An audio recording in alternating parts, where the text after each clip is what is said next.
Bonjour à toutes et à tous et bienvenue dans ce nouveau numéro de Qu'est-ce qu'on regarde ce soir? Et ce soir, on va regarder le film Le conte de la princesse Kaguya d'Isao Takahata.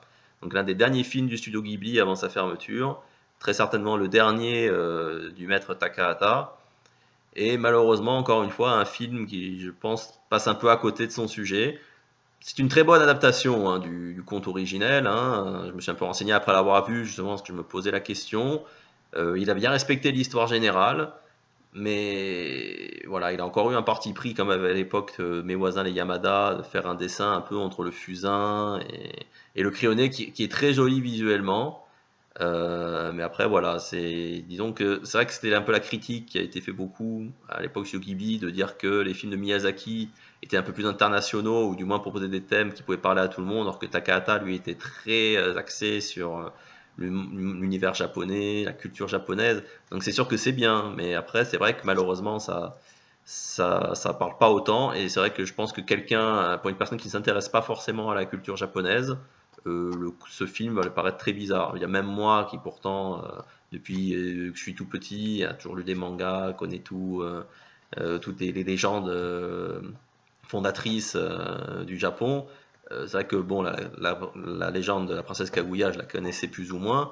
Là, je l'ai vue, mais c'est vrai que franchement, il y a des moments où je décrochais un peu. Notamment, le film au début est très très long sur la période où elle est jeune.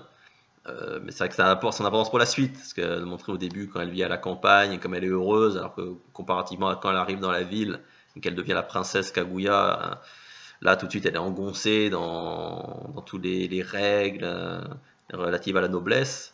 Donc c'est vrai que c'est important, mais on passe vraiment beaucoup beaucoup de temps là-dessus.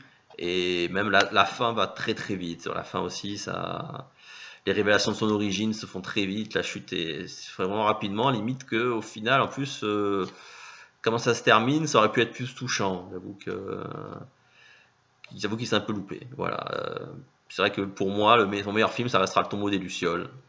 Lui aussi très japonais, mais qui vraiment était très poignant tout du long, et cette histoire d'une jeunesse sacrifiée sous le bûcher de la guerre, du nationalisme.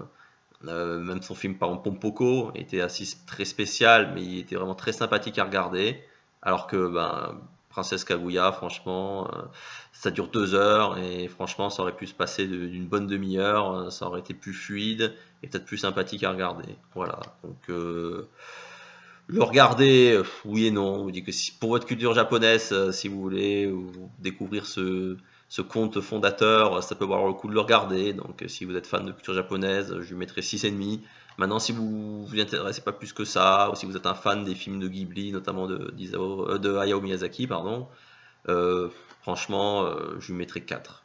Bon, allez, 4,5 parce que je suis généreux, parce que j'aime beaucoup Maître Takahata, mais voilà, franchement, c'est pas son meilleur film et c'est dommage de se terminer là-dessus. Voilà, c'est mon avis. Si vous êtes d'un avis différent, je serais ravi de discuter avec vous dans les commentaires. Et voilà, et d'ici là, je vous souhaite une bonne fin de journée ou de soirée. Et je vous dis à bientôt pour un nouvel épisode de Qu'est-ce qu'on regarde ce soir?